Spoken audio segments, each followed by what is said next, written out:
Academy Department of History, and I received a recent request for a video on how you might fight with a bat'leth. So today I thought we'd talk about a few bat'leth combat basics. Now, my friend Bobulin here has graciously volunteered to be our target dummy for today, and we're just going to go through a few techniques. But beforehand, we'll just talk about the bat'leth a little bit and how I think you would actually fight with one, as opposed to the kind of stage combat you see on Star Trek TV and movies. So today I'm mostly going to talk about techniques with the bat'leth and not its history or its mythology.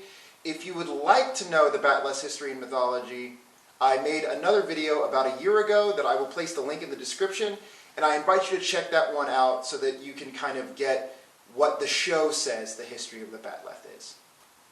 So first, what equipment are we using today? So this is one of my wooden practice bat'leths. It weighs about 4 kilos or around 9 pounds. I make these out of hardwood plywood, and I use these to approximate kind of what the full weight and force of a bat'leth would be when you fight.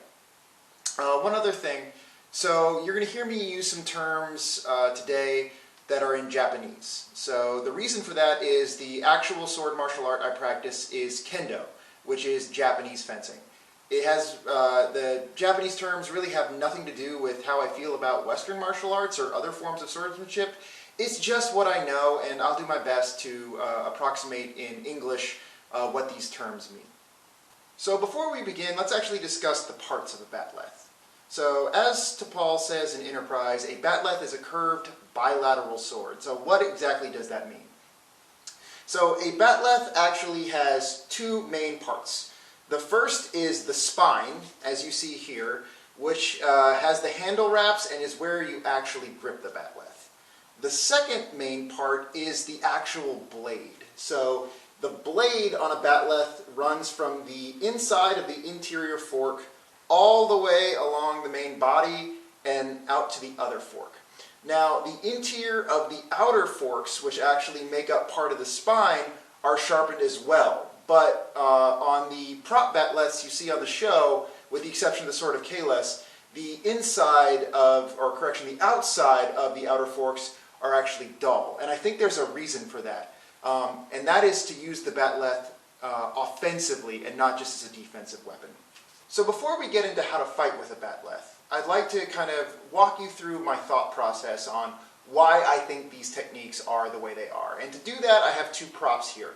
So the first is a Western style hand-and-a-half sword, something that you would see from the high medieval Europe.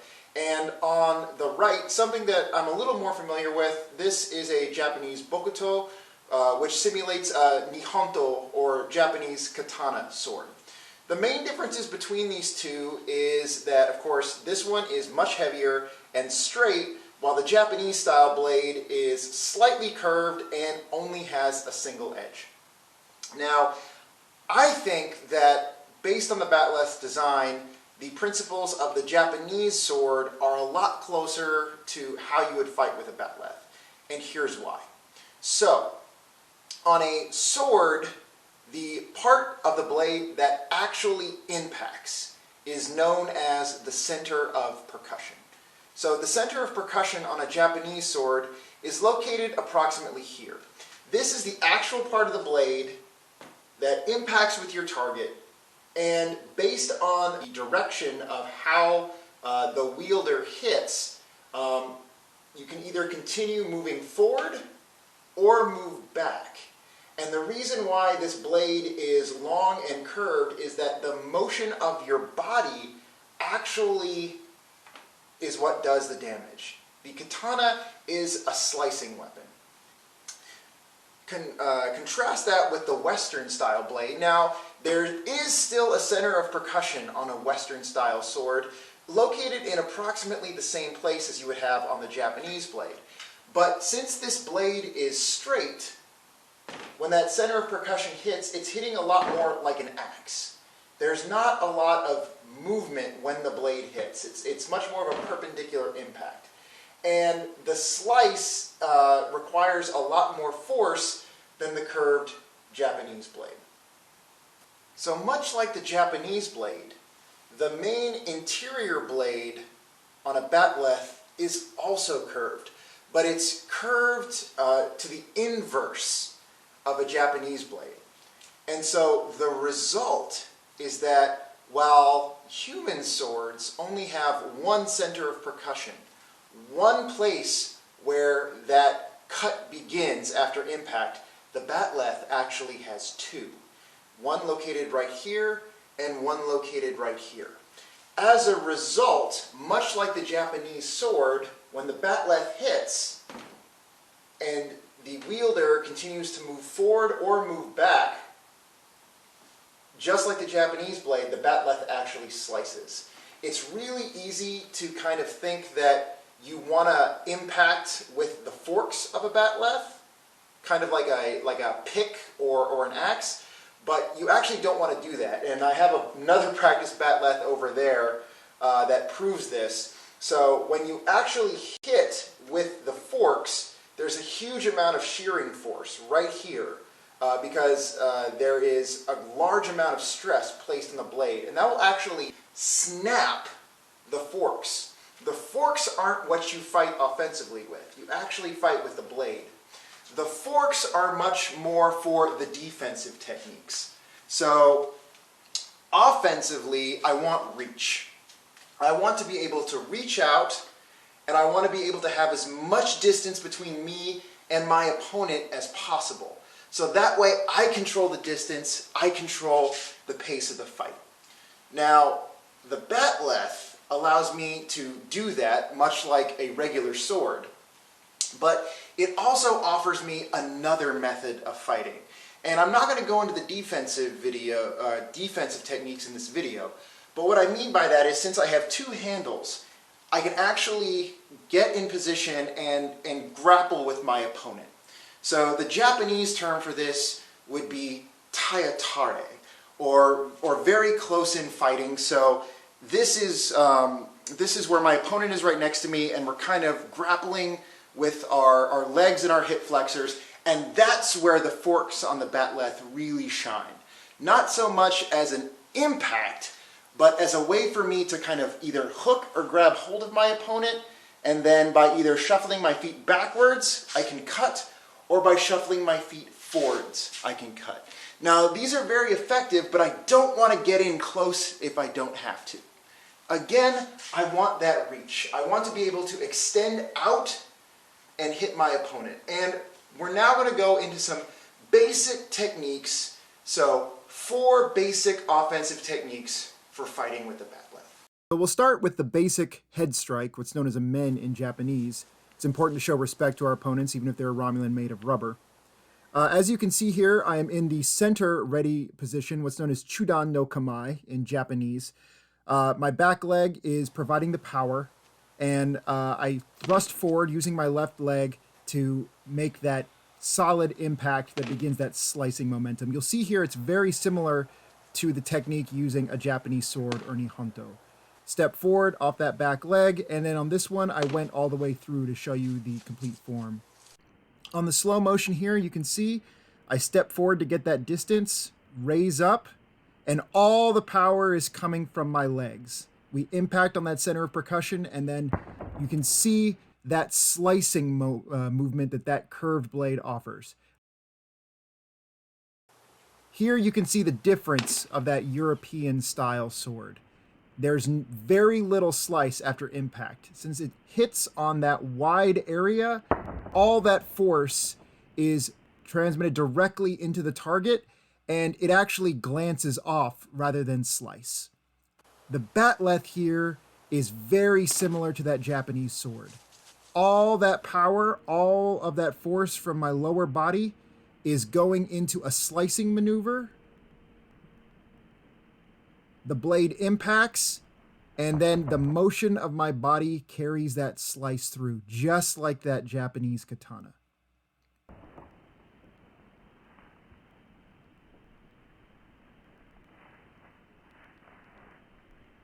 Here's a close-up version of the same strike.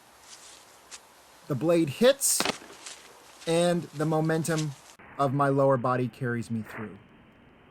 In the slow-mo, you can really see the power of that batleth impact. That center of percussion hits, The blade would then dig in and then carry through that slice all the way through, cutting the head in half. Here's a variation of the head strike, which would be, I've called the reverse head strike, which would be called a hiki technique in Japanese. You can see I hit, but then rather than carry through, I actually move backwards. And this is another place where the batleth really shines, because I have that interior fork that then can continue the cut even though I'm moving backwards, and that fork can also grab your opponent and pull them forward. Here's the slow-mo here. Just like the forward head strike, I move in, hit the center of the head with that big impact, and I decide to move backwards instead of forward. That momentum then continues the slice, and that rear fork slices and pulls the opponent down. Moving on to our next technique, the torso strike, what would be called a do in Japanese. You can see it starts off very similar to the overhead head strike, but rather than strike at the head, I move the blade around and impact the side of the torso. Comes up right over the head and then down and over and hits the torso. All the power is still coming from my legs. The arms are only there to direct that force. So it's a big hit, and then just like the head strike, I carry that slice through, opening up the belly. In the slow-mo here, you can see it. The blade goes up, comes down, my arms redirect the force to the side, those forks hit the side of the torso, and my momentum carries me through, disemboweling the opponent. This is a really good view of that, and you can see that interior fork, which would really do a number on the torso of the opponent. Moving on to the neck strike. This technique actually doesn't really exist in kendo, but it's really, I imagine, just a variation of the do technique. Again, my arms go up, my legs push me forward, and rather than strike and redirect the force into the torso, I'm doing it into the neck. See here on the slow-mo, same step forward, same raise up over my head, push forward with that left leg, and then redirect the force into the side of the neck. Again, the momentum would carry you forward, and just like the torso, that interior fork would then reach around the neck and continue that slice all the way through, separating the head. Here's another angle, and you can see that interior fork making its way around the head with that big impact, moving forward. The slow-mo, batleth goes up, left leg pushes forward, arms redirect into the side of the neck, and then the momentum carries through. From that side angle, big impact, that interior fork wraps around the neck, separating the head of the opponent. So for our final technique, I really wanted to demonstrate something that showcases the unique properties of the batleth. This is the reverse neck strike, what would be known as the hiki neck strike in Japanese. So I hit, and then I reverse my grip and continue the decapitation on the other side. So this would be a technique in case that you didn't land your initial strike. So the blade comes in, and perhaps it catches on the neck. I shift my grip up and over, and because the batleth is two-sided, I can actually reverse and do another offensive strike from another direction. So thank you for watching today, and I really hope this gave you some ideas of how I think you would fight with a batleth in real life. The batleth is actually a really interesting weapon beyond just the stage flourishes you see in Star Trek TV shows and movies. It's very effective, and it's very versatile, both on the offense and on the defense. Though we only kind of went into a few, very few offensive techniques today, there's other defensive techniques and other forms of waza we could go into on later videos. So if you'd like to see that, let me know in the comments on the video, or shoot me a message on YouTube or on Twitter. I'm the Starfleet Academy Department of History at Starfleet Hist, Starfleet H-I-S-T. Special thanks to my friend Bobulin today. I'm sure he has a headache and needs a good stiff shot of Romulan ale to recover. And Until next time, thank you very much, and we'll see you then. Say when. When?